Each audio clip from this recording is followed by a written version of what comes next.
a sa poésie quand même, du moment qu'on vit encore. La mienne, elle est forte. Elle est plus violente que la mort, en somme. J'ai toujours été violé par elle au nom d'une connerie quelconque, chaque fois que je voulais terminer la chose. C'est pas tant que j'étais lâche, mais j'étais surtout sensible aux petites attentions.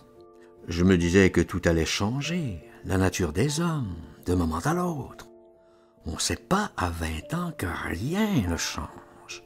On a peur de rater la grande représentation qui va commencer, avec un triomphe sûrement tout au bout. On se croit tomber dans les moments d'un grand miracle. Je peux pas même me défaire d'y croire au jour d'aujourd'hui. Je serai jamais conscient. Merde!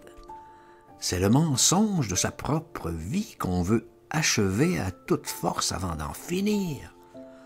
On veut la lire, la belle histoire, tant compter avant de fermer les yeux. Le sang toujours qu'est l'arrivée, c'est là l'espièglerie.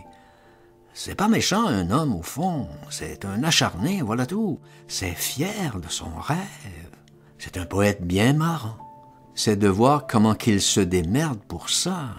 Comment qu'ils ont honte d'être pris en train de faire leur merde de songe au fond des égouts.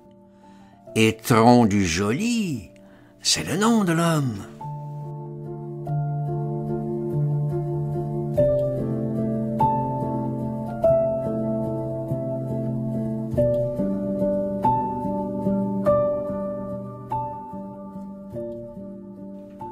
Je pensais bien comme Cantalou. C'était triste. Yorick est allé prendre le vent autour de l'endroit où il y avait passé. Déjà, c'était drôle ce qu'on répétait parmi les moutons. Il y en a beaucoup des tout boueux, des bien répugnants parmi les plus salingues au doc, des bijoux en plus sales encore. Ceux-là qu'on donne de la morphine pour les rendre meilleurs et plus agiles et plus dociles encore autour d'entrée pour la fumerie. Ils sont plus verts de peau que les autres, des vrais serpents bien glaireux. Ils se tiennent au coin des petites cantines à thé, soi-disant recrues de fatigue.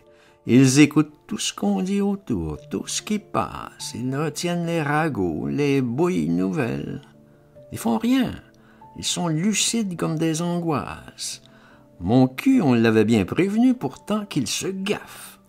Il ne pouvait pas s'empêcher de leur causer. Avec un œil en verre, c'est repérer tout de suite un friment, même là que je dis dans le vent moisi des bassins. Ça travaille la haine sous la pluie.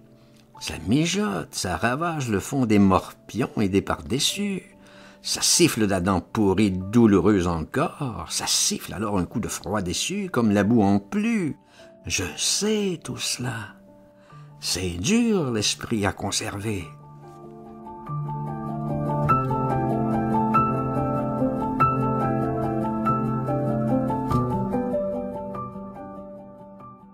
Aumône devait nous rejoindre dans Bromley même, qui est un quartier tout assez en maison, bien compact, qui sort un peu seulement de la terre en frimant.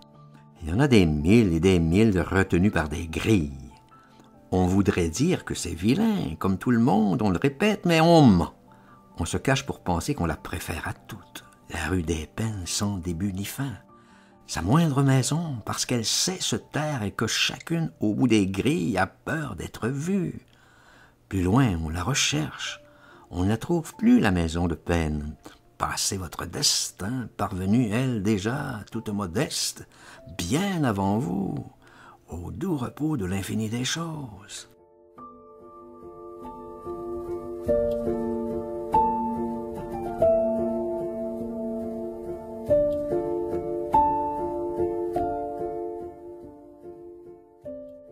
On l'a laissé. Il s'est endormi. On est reparti en faisant le grand tour par toute la campagne. On ne pouvait pas rejoindre Leicester avant la nuit. C'est plus frais, plus fragile que tout le reste du monde, la campagne anglaise au printemps. Les jonquilles sauvages, si crues et pimpantes que le parc entier ricane, et que l'hiver, surpris, voyeur, chatouilleur, reste accroché.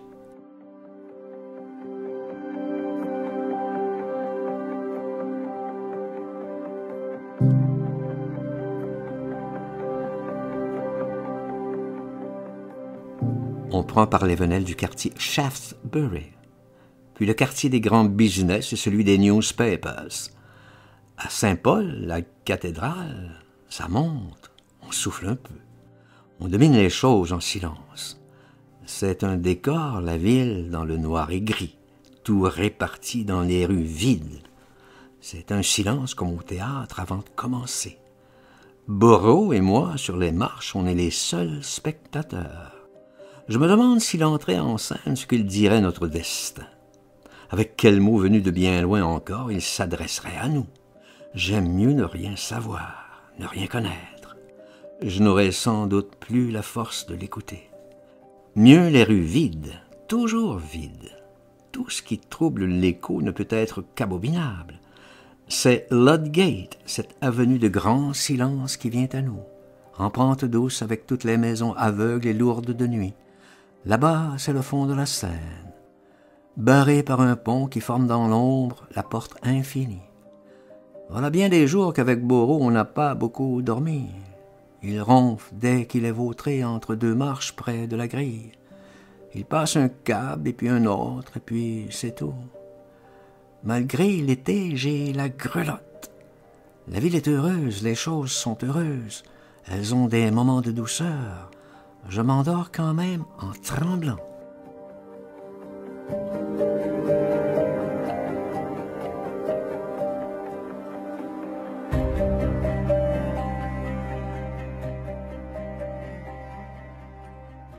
Ou qu'on était tassés les uns dans les autres dans les salons de la villa au premier, ça me rappelait, si j'ose dire, la guerre et les villages évacués.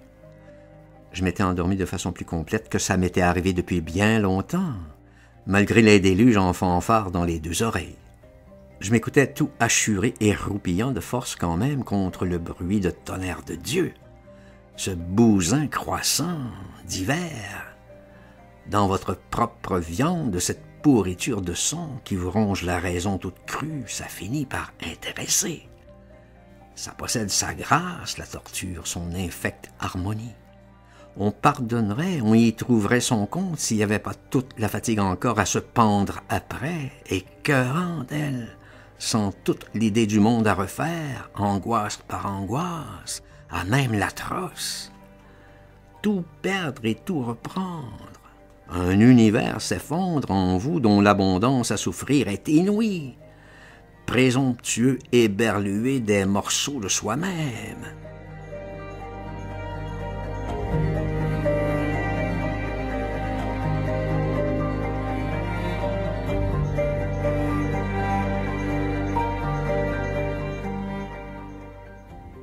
Ce Chelsea, pour qui connaît l'endroit, c'est juste de l'autre côté de Londres, en amont, c'est-à-dire.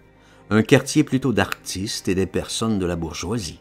Des retraités, fonctionnaires, tout ça bien mélangé, bien silencieux, sauf le barbarie autour des petits vieux marrants, tout en rouge, qui passent et pissent tous les 10 mètres, en bicorne, les invalides, une troupe, un essaim qui s'éparpille dans les rues grises après déjeuner, sortant du grand bâtiment brique devant lequel s'arrête longtemps l'autobus. Il y a un moment au détour des choses où il faut bien fixer un paysage, quand ce serait que pour soi. J'abuse pas. Ça doit être plaisant, j'admets, de pouvoir se faire l'œil du peintre. Ça demande des rentes, ça rend fainéant. Jouir de l'intimité de la couleur, des objets. C'est pas le lot du commun qu'est forcément pressé, bite au cul. Ne froissons pas notre destin. Il se fait comme il a pu. Il ne peut pas davantage. À 20 ans passés de distance, que je me paye encore un coup de décor, c'est déjà gentil. N'en demandons pas davantage. Cet endroit, je disais donc Chelsea, c'est en somme un quai poétique et brumeux dont les bleus font gris. Ça part d'un port, rive gauche, c'est-à-dire, et puis sur tout le bord des demeures genre historiques, pas hautes, un peu déglinguées, en avance, en retrait, moisies au fond des pelouses, toujours plus ou moins à vendre. Vous entendez le vélo qui passe et déroule en fuyant la pluie. Déçu, le gentleman tout ruisselant, bagotte après nos souvenirs.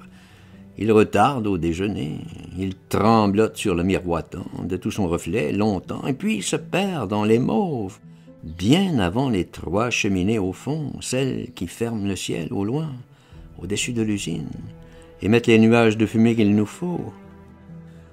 Un remorqueur se donne du mal. Il boute au courant sur ses bords, 2 flots jaunes bien gras lui font la moustache, et 3 mouettes épis, cuiques en grande volute le cuisinier. Nous sommes là aussi, les cloches, pour les invalides qu'on rappelle, vieux bigorneaux gâteux d'empire au ratat. À coups de prostate, les voici qui se souviennent, clopin crachant, clopant au long des bornes et du quai. Le vieux caïd remonte à la soupe. Après, c'est calme et tout à fait. Chelsea s'endort.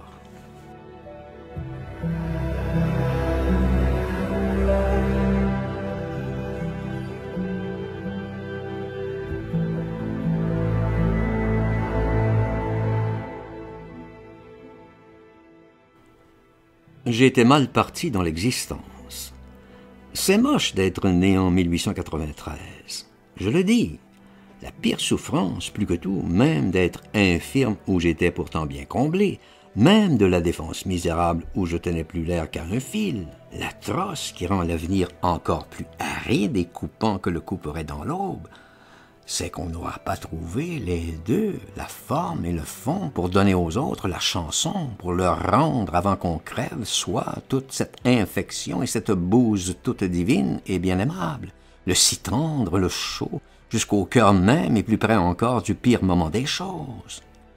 Puisque c'est là qu'il est et que j'en ai toujours été bien sûr, que l'endroit là est tout musique et tout je t'aime et tout chanson. C'est l'absolu, quoi. Si tout près de la misère et si loin des choses de plaisir, je le sais bien. Je parle pas des femmes, c'est des fleurs. Ça pousse sur n'importe quel fumier, n'importe quel homme.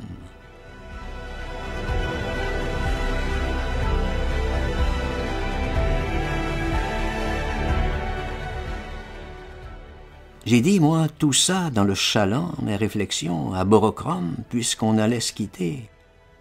Je lui ai dit aussi en supposant qu'ils sont pas tous palpés à Boulogne.